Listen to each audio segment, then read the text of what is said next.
I'm attracted to women that work out and stay in shape. And ever since I was a kid, I've been in the gym working out. And so I have to admit, I've actually am quite shallow of a person, which is not a good thing. But I am definitely into being with someone that visually, you know, is, looks great. And I would have a problem being with someone who didn't stay in shape and didn't take care of their body. When, you know, the truth of the matter is what really matters is what's inside the person, because, you know, eventually that outside is going to wear off, but I haven't learned that lesson yet. So I'm still quite shallow. Basically, I'm not into women necessarily that compete or are into industry. And the reason being is because it's just, it's such a selfish sport, which I've been there myself and competed. And when I competed, all that mattered was me and whoever I was with. You know, it was all about me. It was all about my show, all about my contest, all about helping me get ready for the show. And I don't want to be on the other side of that coin and be the one that's helping someone get ready for a show and, you know, talking about the show 24 hours a day. You know, it's just consuming. You know, I'm dating a IFBB Pro bikini competitor as of right now, and it's the first time I ever dated someone who was in the industry. So, you know, but normally I'm not attracted to those types of girls. Just girls that work out and take care of themselves. And also, you know, the personality is very important. You know, to be able to sit and actually have a conversation, which is, for me, is hard to find. You know, there's basically three kinds of people. There's people that talk about people that talk about things, and people that talk about ideas.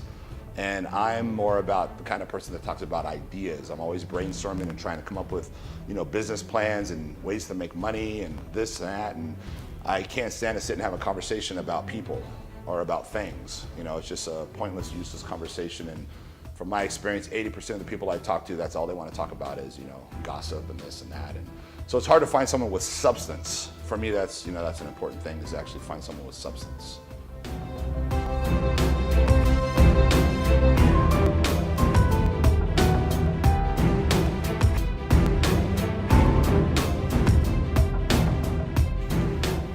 My mom was a competitive bodybuilder, and I was going to the gym when I was like 5 or 6 years old, just watching, observing, and seeing what was going on. And at the time, the He-Man dolls were out, you know, little He-Man muscle dolls, and I had every one of them, and I loved them. And I would just obsessively, just couldn't believe the muscles on these guys. And so, as a kid, when I was brought into the gym with my mom, I actually saw these huge guys in person. And I was like, oh my God, like, the dolls are real people, which, you know, I had no idea. I'd never seen a person really look like that. To me, it was just all cartoons and fictional. And basically, I would sit and watch these guys in the gym work out and interact. And, you know, I have to say, I did notice that, you know, back in those days, the women did seem to flock towards the bigger guys in the gym. And, you know, as a kid, I happened to notice that. So I have to say, yeah, I mean, that probably is part of the reason why I got involved in it. But once I became competitive and I really was involved, it had nothing to do with women. It was more all for myself, you know, just trying to prove upon myself and be the best that I can be. And the truth of the matter is, you know, most women, you know, you take as a whole, you know, don't necessarily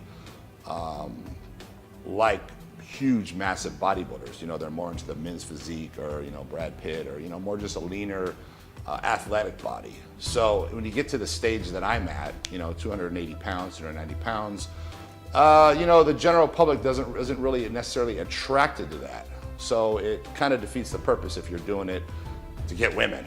You know, that's not going to work. You need to be about 200 pounds and be shredded, and you're going to have better, you know, better possibilities.